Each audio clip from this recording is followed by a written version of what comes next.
The final Dragon Ball Super chapter of 2021 is here, and while I definitely enjoyed it, it has also left me with some concerns. How's it going, everybody? Vegeta saying what's good to all my Super Saiyan homies, here to bring you all sorts of Dragon Ball content. If you enjoy the video, please consider hitting that thumbs up, as it helps the video and channel to grow tremendously.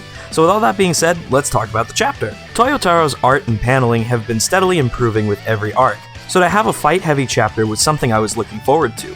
Chapters like these make writing these scripts feel more like a review and less like a chapter summary. As I said when we got the rough drafts, Toyotaro and Toriyama have an excellent way of telling their story and developing their characters through fighting.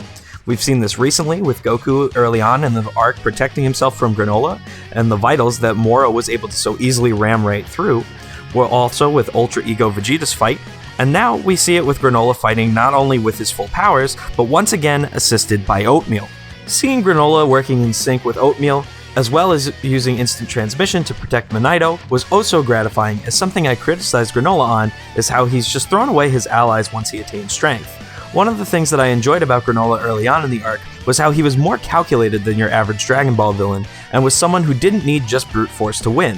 However, as the fight with the Saiyans escalated, this seemed to be something that was thrown to the wayside. But now, with the brute strength no longer being enough, Granolah seems to be correcting his mistakes by heeding the advice of his comrades and returning to his original methods of doing things.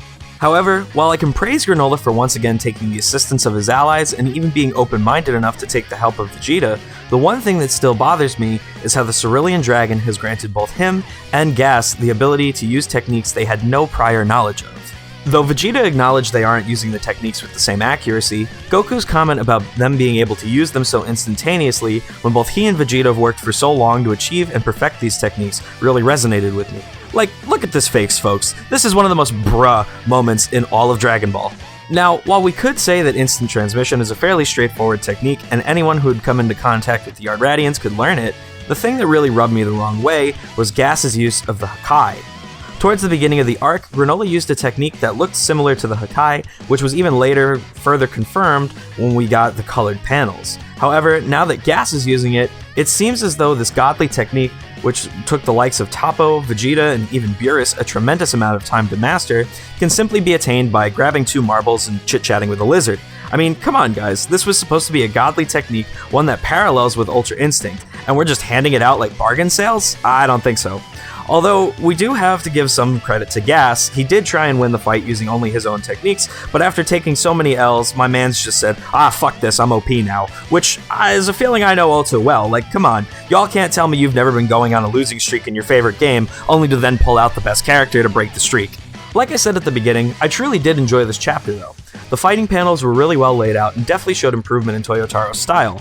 The only other critique that I have, and it's not so much a critique but rather a concern for future chapters and the rest of the arc, it's that I'm worried Vegeta and Goku's role for the rest of the arc will solely be as exposition, telling the story from the sidelines rather than assisting Granolah to finish off the heaters.